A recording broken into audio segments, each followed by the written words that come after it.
കൊല്ലം Thevalakkara boys ഹൈസ്കൂളിലെ 8ാം class വിദ്യാർത്ഥി മിഥുൻ ഷോക്കേറ്റ് മരിച്ചതിൽ സ്കൂൾ മാനേജ്മെന്റിനെതിരെ പോലീസ് കേസെടുത്തു. നടപടികളെ നിയമപരമായി നേരിടുമെന്നാണ് സ്കൂൾ മാനേജ്മെന്റിന്റെ നിലപാട്. 24 വാർത്താ പരമ്പര തലയ്ക്ക് മീതെ മരണക്കണിക്ക് പിന്നാലെ തിരുവനന്തപുരം പാറശാല ബദറുൽ ഇസ്ലാം സ്കൂളിലെയും അങ്കമാലി കോതകുളങ്ങര സ്കൂളിലെയും അപകടകരമായ വൈദ്യുതി ലൈനുകൾ KSEB അഴിച്ചുമാറ്റി. മിഥുന്റെ മരണത്തിൽ സ്കൂൾ മാനേജ്മെന്റിനെതിരെ കേസെടുത്തതിന് പിന്നാലെ അടിയന്തര സ്കൂൾ മാനേജ്മെന്റ് കമ്മിറ്റി വിളിച്ചു ചേർത്തു.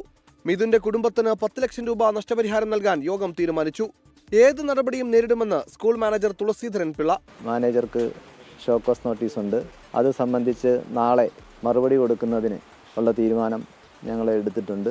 സുരക്ഷാ ജോലികൾ പൂർത്തിയാക്കി ചൊവ്വാഴ്ച മുതൽ അധ്യയനം പുനരാരംഭിക്കും. അതിനിടെ ശാസ്താംകോട്ട പോലീസ് സ്കൂളിലെത്തി മാനേജറുടെയും ജീവനക്കാരുടെയും മൊഴി രേഖപ്പെടുത്തി. മിഥുന്റെ മരണത്തിന് കാരണമായ വൈദ്യുതി ലൈൻ നീക്കം ചെയ്തത് മറ്റു കുഞ്ഞുങ്ങൾക്കെങ്കിലും ഉപകാരമാകട്ടെ എന്ന് മിഥുന്റെ പിതാവ്.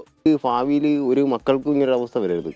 കാരണം എല്ലാം നമ്മുടെ മക്കളാണ്. കുഞ്ഞു മക്കൾക്ക് നമുക്ക് നോക്കുമ്പോഴേ അതിൻ്റെ വില അറിയത്തുള്ളൂ. അത് എല്ലാവർക്കും ഓരോണൊക്കെ അറിയണം. കാരണം ഏത് കുഞ്ഞായാലും നമ്മളെയാണെന്ന് വിചാരിക്കണം നമ്മൾ. അപ്പം അതിൻ്റെ വിഷമം മനസ്സിലാവും. അതേസമയം കൊല്ലം തേവലക്കരയിലെ മിഥുന്റെ മരണത്തിന് പിന്നാലെ 24 നടത്തിയ അന്വേഷണ പരമ്പരകളിൽ സർക്കാർ ഇടപെടലുണ്ടായി. തിരുവനന്തപുരം പാറശാല ബദറുൽ ഇസ്ലാം HSSലെ വൈദ്യുതി ലൈനുകൾ KSEB മാറ്റി. എറണാകുളം അങ്കമാലി കോതകുളങ്ങര LP സ്കൂളിന് മുകളിലെ വൈദ്യുതി കമ്പികളും KSEB നീക്കം ചെയ്തു.